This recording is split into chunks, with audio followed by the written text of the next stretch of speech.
하나님 아버지 감사합니다. 오늘 금요 또 말씀을 통해서 하나님 우리를 주님 안에서 복되고 또 하나님의 또 영광과 은혜와 사랑 안에 머물게 하시고 우리를 또 흔들리는 이 세대 속에서 굳게 주의 은혜 안에 머물게 하소서.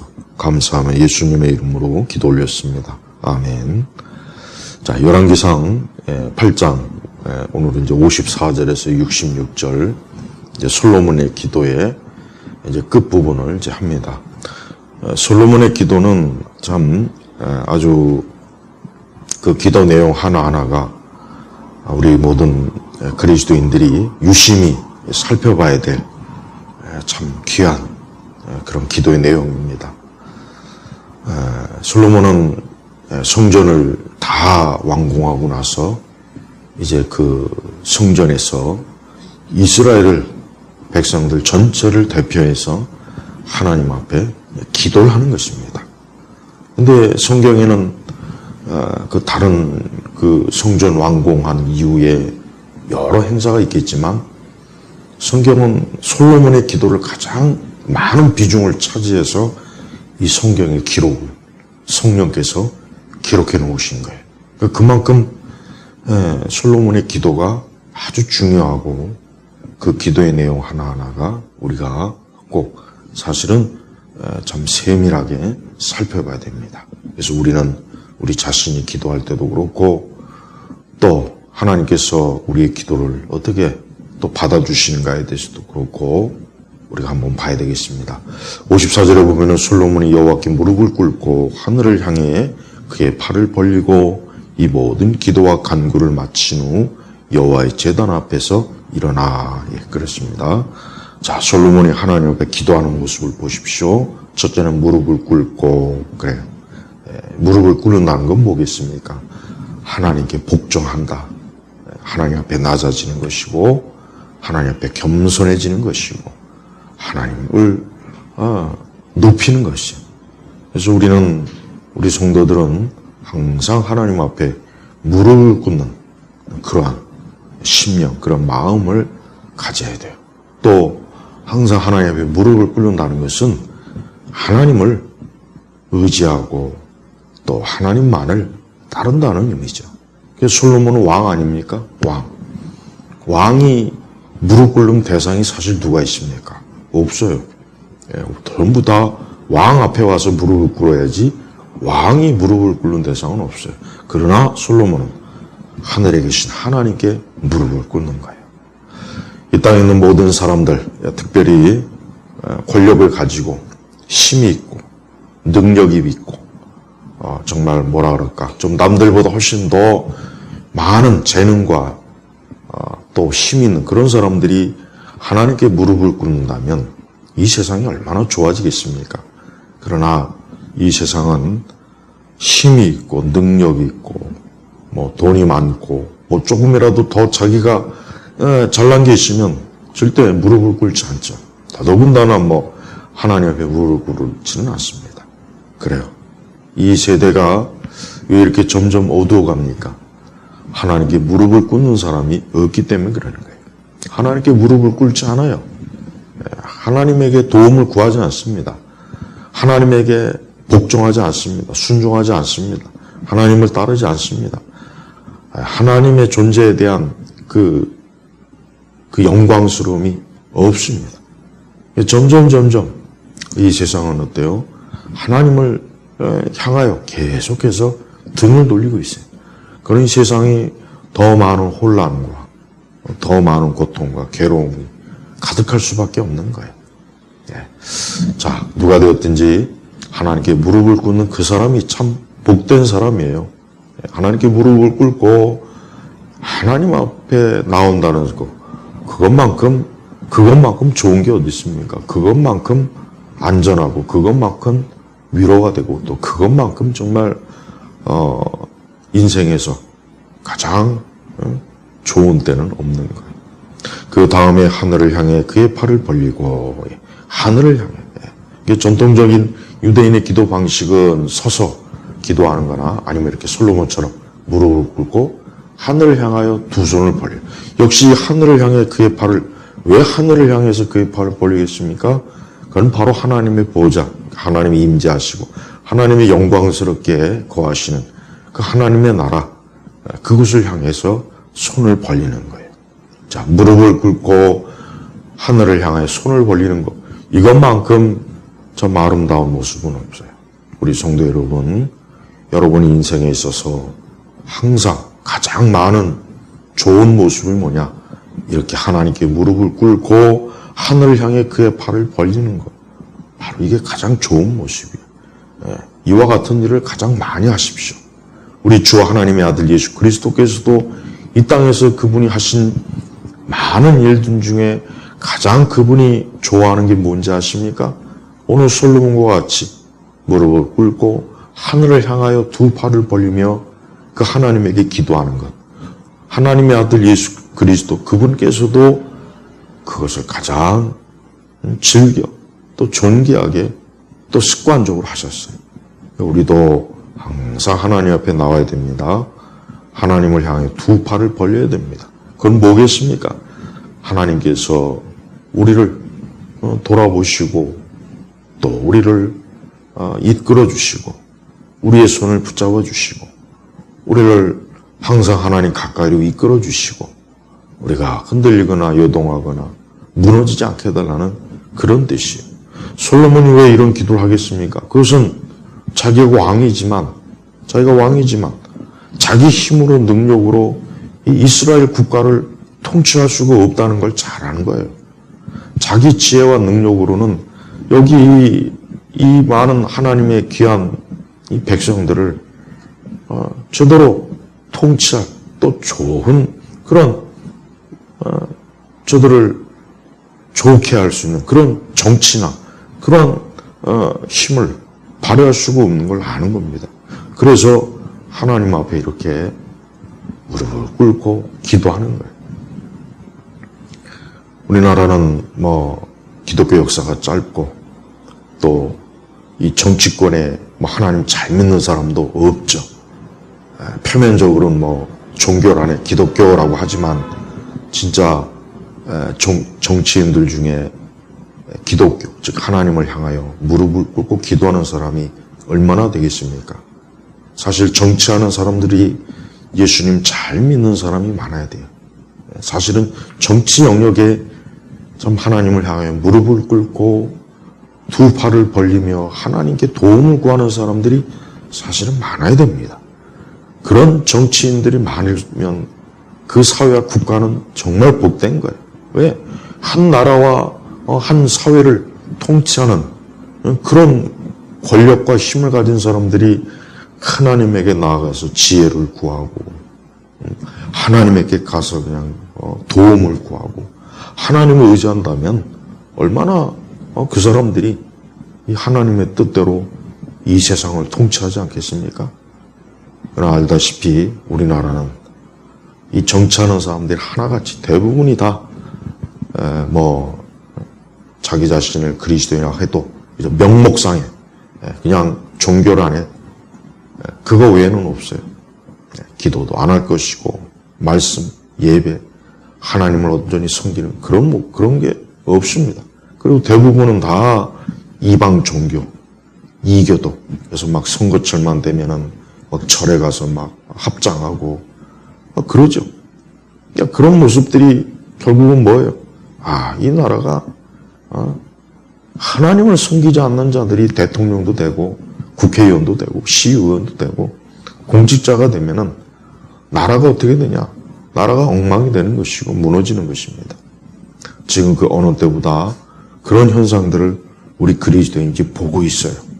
그러니까 제발 정치 영역에서 자꾸 기독교인들이 왜 정치에 관여하느냐?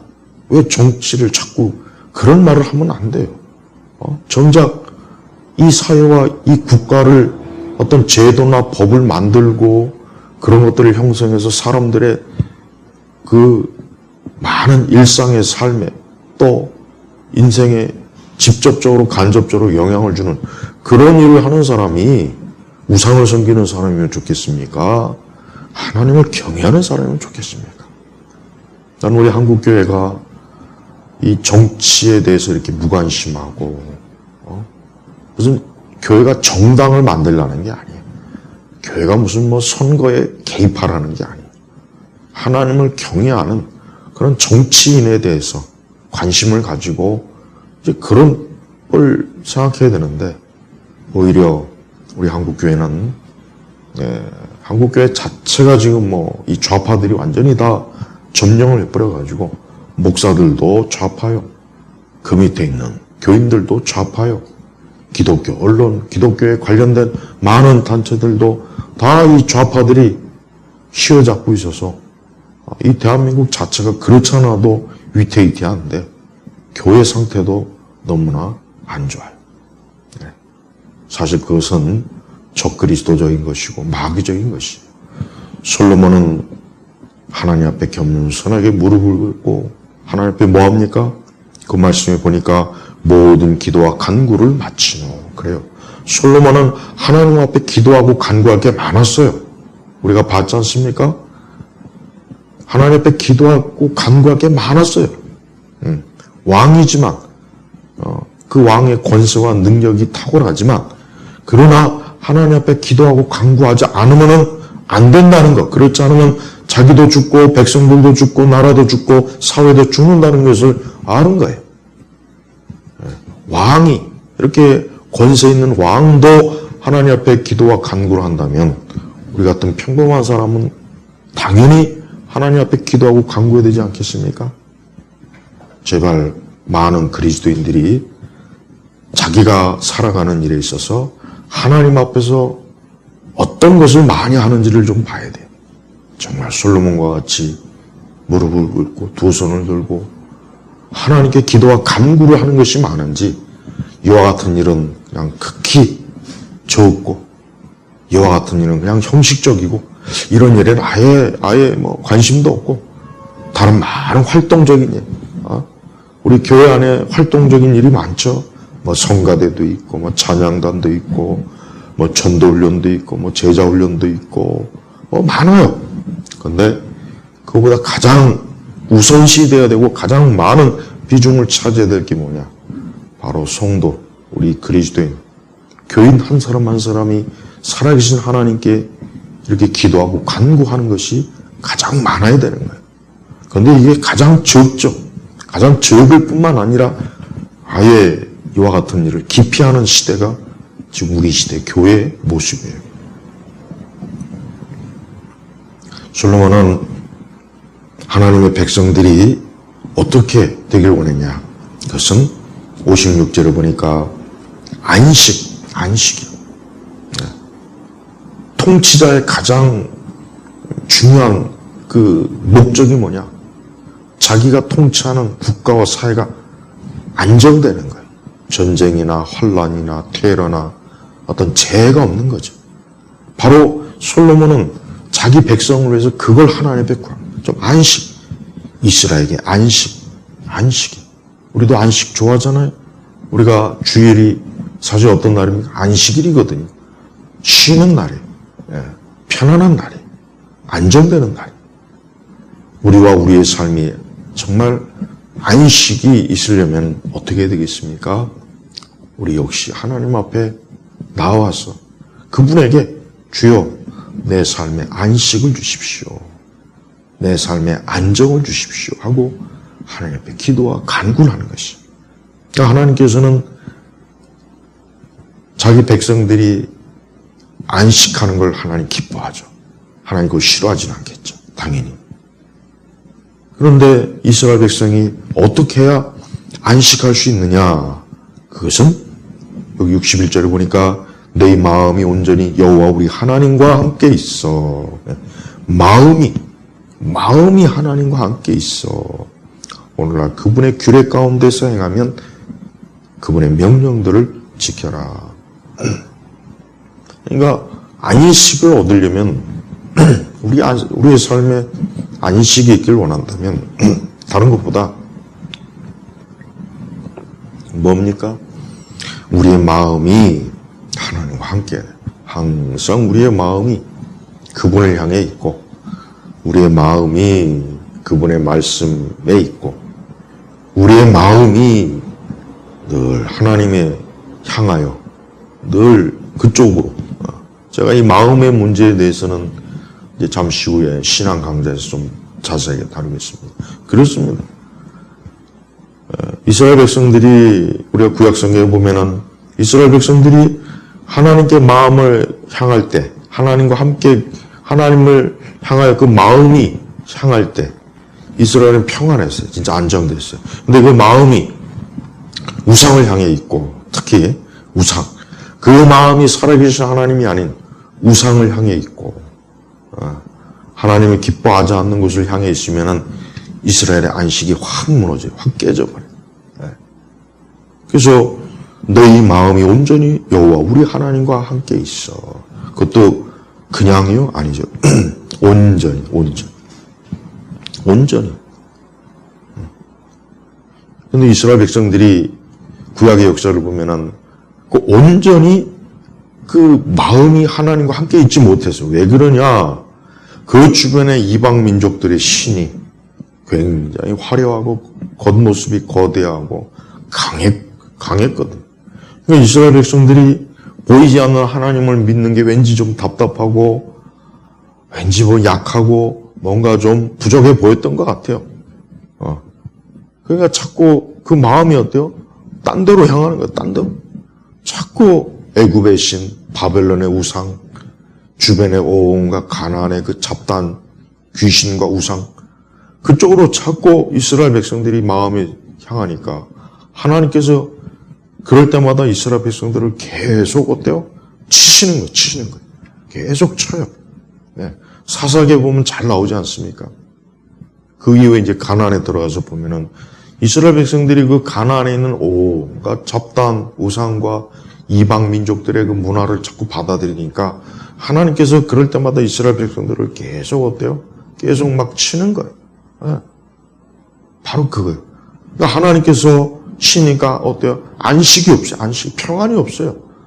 평안이 없고 계속 고통스럽고 고되고 환난이요, 고생이요, 괴로움이 자꾸 넘치는 거예요.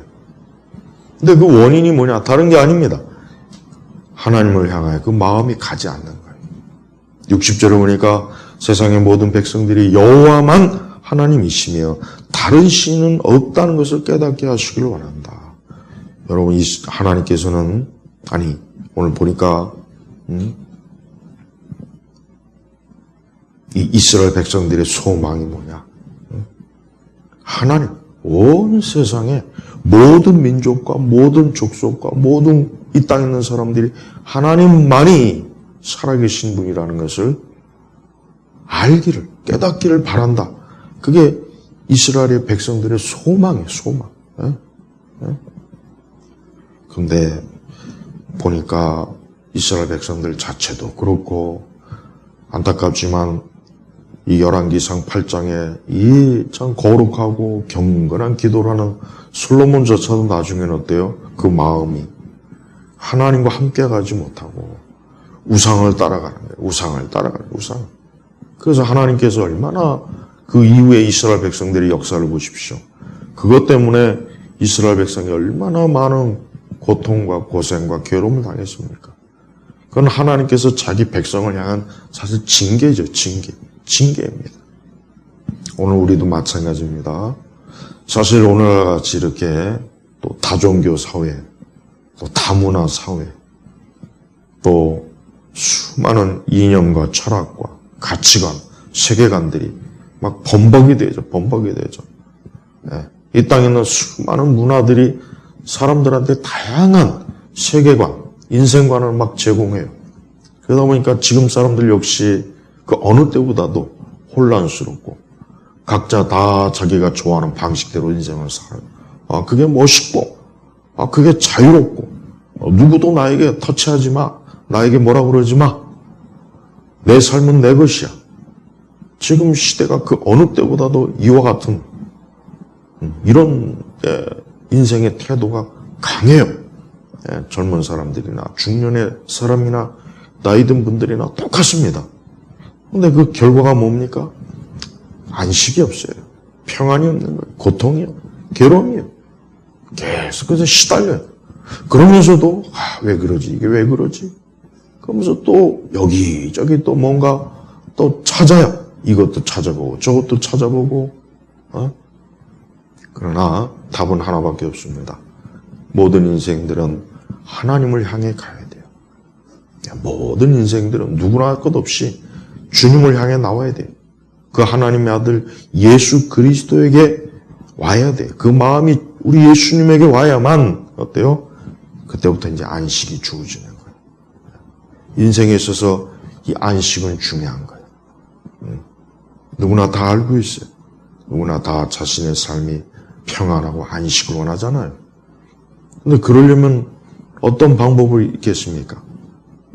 너무나 많은 그릇된 방법들이 책을 통해서, 영화를 통해서, 드라마를 통해서, 정치를 통해서, 경제를 통해서, 문화를 통해서 막 제시돼요.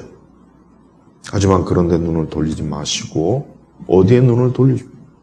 성경에 여러분 돌리세요. 그래서 이 말씀에 보니까 오늘날처럼 그분의 규례 가운데 행하며 그분의 명령들을 지켜라. 그러니까 말씀을 따라가라. 성경의 말씀을 따라가라. 그러면 거기에 구원이 있어요. 안식이 있어요. 평안이 있어요. 기쁨이 있어요. 진짜 자유함이 있어요. 그러나 말씀을 벗어나서 다른 걸 쫓으면은 거기에는 죽음, 고통, 괴로움, 슬픔, 어둠, 우울함, 계속되는 근심과 염려로 거기에는 안식이 없는 거예요. 또한 하나님께서는 이스라엘 백성들에게 어떻게 하십니까? 57절에 보니까 우리 조상들과 함께 계셨던 것처럼 우리와 함께 계셔서 우리를 떠나지 않으시고 우리를 버리지 않으시며 우리와 함께 그러니까 쉽게 얘기하면 하나님 나와 함께 하십시오. 나와 함께 우리와 함께 여러분 항상 기도하세요. 하나님 우리와 함께 나와 함께 해주세요. 나의 가족과 내 자녀와 함께 해주세요. 우리 교회와 함께 해주세요. 항상 그런 기도를 드리세요. 우리와 함께 이게 얼마나 좋습니까? 하나님이 함께하는 것만큼 좋은 게 없어요. 다른 거는 함께 해봐야 사실상 좋은 게 없습니다. 좋다고 생각하는 것들이 사실 좋습니까? 그러나 하나님과 함께하는 것만큼 사람에게 좋은 건 없어요. 하나님께서는 예수님을 이 땅에 보내셨어요. 그분은 뭐라고 합니까? 임마누엘. 우리와 항상 함께 하시는 분. 우리 예수님이 이 땅에 오셨다는 것 자체가 뭡니까? 우리와 함께 하시겠다는 거예요. 예수님을 믿는다, 예수 그리스도를 믿는다 하는 건 뭐냐? 예수님이 함께 항상 하시겠다는 거예요. 좋지 않습니까? 예수님이 내 인생에 모든 길에서 함께 하는 거예요. 어디에 있든지 내가 병들었을 때든 내가 어려울 때든 내가 고생을 하든 내가 힘들 때든 어떤 그때든지 간에 하나님이 함께하는 거예요. 주님이 함께하는 거예요. 주님이 함께함으로써 어때요? 그 삶이 평안한. 그래서 우리는 하나님이 우리와 함께하는 것을 기뻐해야 돼요. 하나님과 우리 함께하는 것을 원해야 돼요. 하나님 우리와 함께하는 것을 하나님께 어때요? 항상 기도로 주님 앞에 나와야 되는 겁니다. 또한 하나님께서는 59절을 보니까 내가 여호와 앞에서 간구한 이 모든 말들이 밤이나 낮이나 여호와 우리 하나님께 가까이 있게 하시고 주님의 종과 주님의 백성 이스라엘의 형편을 날마다 돌아보시며 그래요. 하나님은 우리의 형편을 날마다 돌봐주시고 우리의 형편, 나의 형편, 내 형편을 날마다 돌아보시고 우리의 형편이 좋은지 어떤지 우리의 형편이 나쁜지 우리의 형편이 혹 어려운 게 있는지 우리의 형편이 좀 어떤 문제가 있는지 하나님은 어때요? 그 일에 하나님이 그냥 모른 척 또 그 일에 하나님은 나와 상관없는 일이다. 네 알아서 해라. 그것이 아니라 뭡니까? 항상 하나님이 함께 하시니 내 형편을 돌아보시려고 함께 하시는 거예요. 그것도 어때요? 날마다 내 형편을 어때요? 체크하는 거예요. 얼마나 좋습니까? 우리는 우리의 형편이 좀 좋을 때도 있고 나쁠 때도 있고 안 좋을 때가 더 많죠. 어려울 때도 있고 고통스러울 때도 있고 괴로울 때도 있어요. 그러나 이 모든 내 형편을 누가 합니까? 누가? 이걸 누구한테 얘기하겠어요? 누구한테 가서 도움을 구하겠어요? 누구에게 가서 이거 뭐 하겠어요? 오직 우리 주님에게만 있어요. 여러분 사람들한테 자기 형편에 대해서 굳이 말하지 마세요. 말할 필요 없어요. 사람들한테 자기 형편 얘기해봐야 도움이 없어요. 그냥 하나님에게 가서 주여 내 형편이 이렇습니다. 그저 내 형편이 좀 이렇게 참 곤란한 게 있습니다. 어려운 문제가 있습니다. 주님, 우리 집 형편이 좀 이렇게 힘이 듭니다. 우리 가족들의 형편이 이렇습니다. 하나님에게 가서 기도하고 간구해야지 사람에게 가서 백날 첫날 얘기해봐야 아무 소용없어요. 우리 성도들은 철저하게 자기 인생의 모든 형편을 먼저 하나님에게 먼저 하나님에게 사람에게 특히 믿지 않는 불신자들에게는 아예 말도 꺼내지 마요. 그런 거 꺼내봐야 도와줄 것 같습니까? 천만에. 인생을 못 도와요. 인생을 못 도와요. 왜? 인생 그 자체가 불완전한데 완전하지 못한데 어떻게 인생을 돕습니까?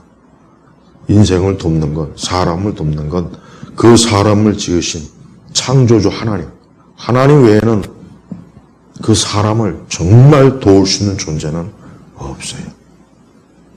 우리는 그저 사람들에게 약간의 도움만 받을 수 있어요. 그래서 약간이에요, 약간. 그러나 우리의 생명, 우리의 죽음, 우리의 현세와 내세, 우리가 알지 못하는 모든 장래일들에 대해서 누가 나를 돕고 누가 내 형편을 알겠습니까? 모르는 거예요. 그러니까 오직 살아계신 하나님만 그분에게 내 형편을 알려는 거예요. 우리가 예수님 믿는 것은 바로 하나님께서 이와 같이 내가 너희에게 안식을 주고 너희와 함께하고 너희 형편을 살펴본다는 뜻이에요. 예수님을 믿는다는 것은 바로 그런 의미예요.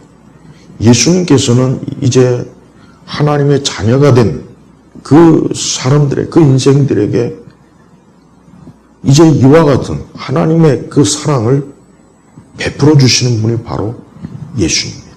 그래서 매 순간 우리가 인생을 살아나갈 때 우리는 예수 그리스도만이 내 삶의 안식과 또 나와 함께하고 내 모든 형편을 우리 예수님만이 아시고 해결해 주신다 하는 믿음을 가져야 돼요.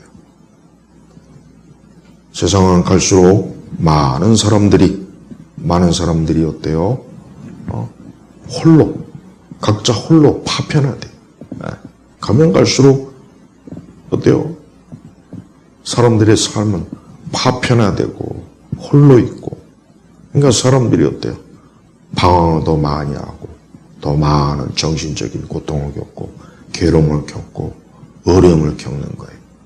그걸 통해서 인생들이 어때요? 갈 길을 잃어버리고 무엇을 해야 될지, 어디로 가야 될지 그냥 어떤 즉흥적이고 찰나적인 그런 인생만 살잖아요. 멀리 계획도 없어요. 옛날 사람은 그나도 뭔가 자신의 인생에 대해서 뭔가 계획을 짜고 뭔가 즉 삶 자체에 대해서 그래도 고민을 하는데 제가 말한 건 뭔가 삶 자체에서 고민을 하지만 지금 사람들은 삶 자체에 대해서 고민보단 그냥 자신의 인생을 어떻게든 즐기고 더 젊어지고 더 이 땅에는 많은 것들을 어떻게든지 막 움켜잡고 거기에만 관심을 갖는 거예요. 다 왜 그렇습니까? 그것은 바로 하나님 없는 인생들의 전형적인 모습이에요.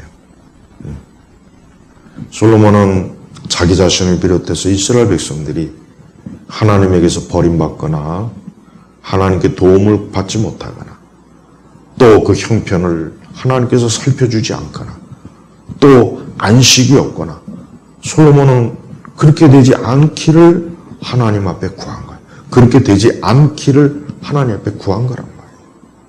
우리 역시 마찬가지입니다. 우리도 하나님 앞에 지금과 같이 이런 시대, 지금은 참 세상 자체가 굉장히 황량합니다. 황량하고 점점 이 세상은 어때요? 그냥 막 가는 거예요. 막 가는. 사람들도 막 하고 어떤 인간의 어떤 존귀함이나 인간에 대한 어떤 궁극적인 그런 의미를 사람들은 아예 별 관심이 없어요. 이제는 그냥 마구제비로 그냥 사람들은 어때요? 삶을 막 살아요. 그냥 그래서 사람들은 굉장히 어때요? 그 끝이 어떻게 되는지도 모르고 그냥 오늘 먹고 마시고 놀자, 죽자. 이게 인생의 모토예요. 인생의 모토란 말이에요.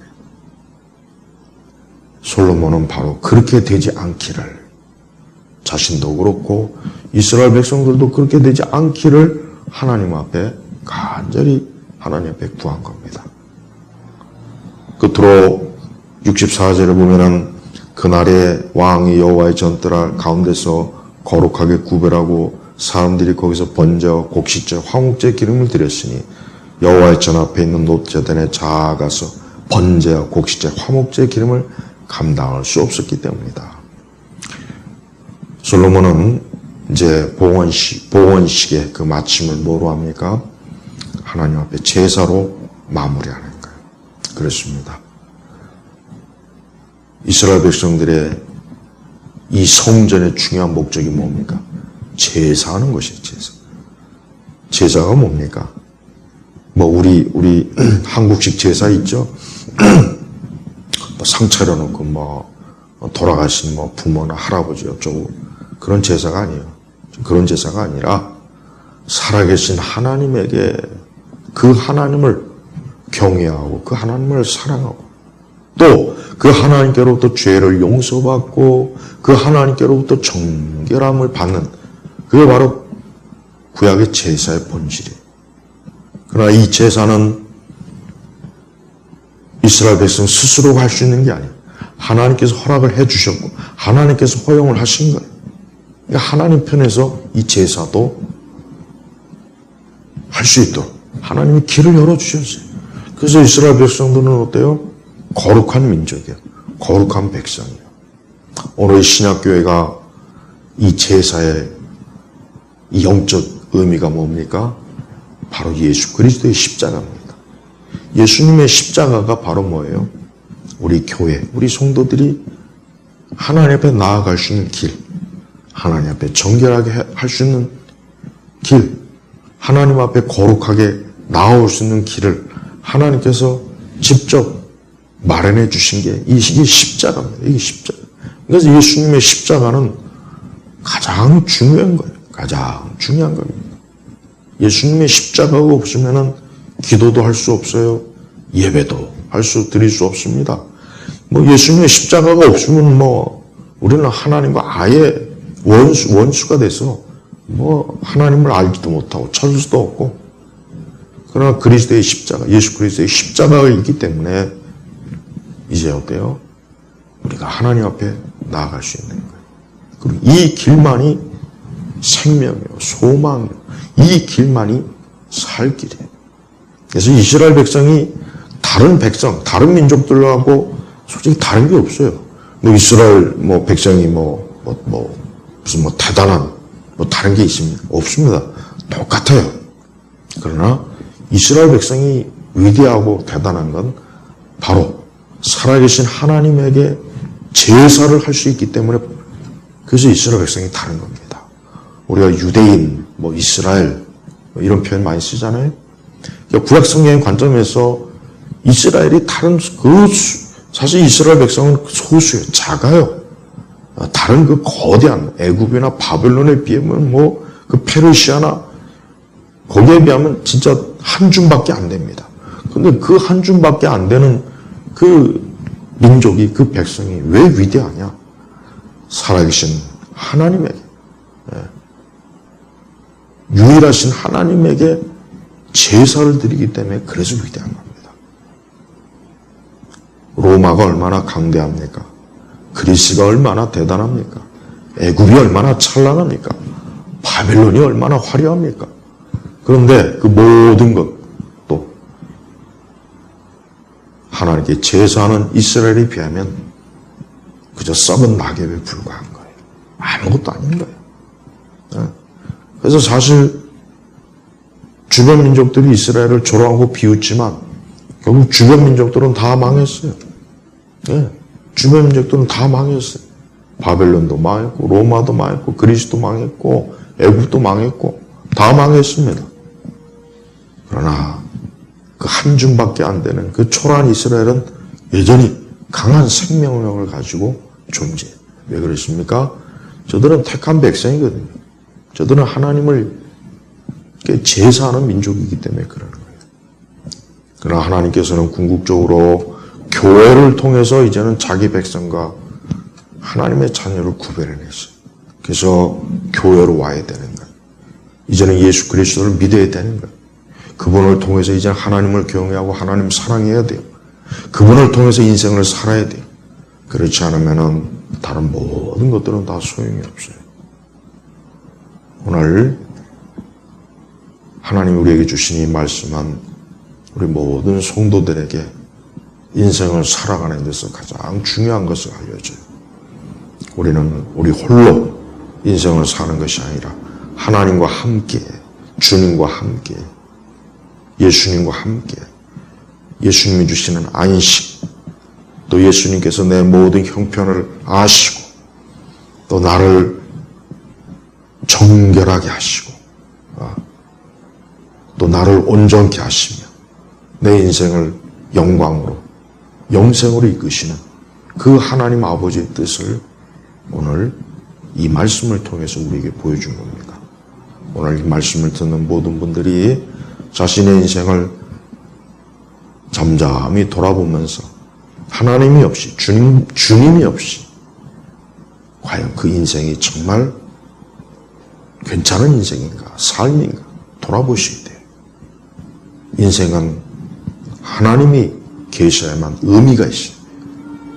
다른 건 아무 의미가 없습니다. 아무 의미가 없으니까 내 인생에 진짜 의미가 있으려면 바로 살아계신 하나님 아버지 그분을 찾고 그분 안에서 거하시는 그런 인생만이 유일한 길이라는 걸 꼭 마음에 담으시길 주의 이름으로 축복합니다. 기도하겠습니다.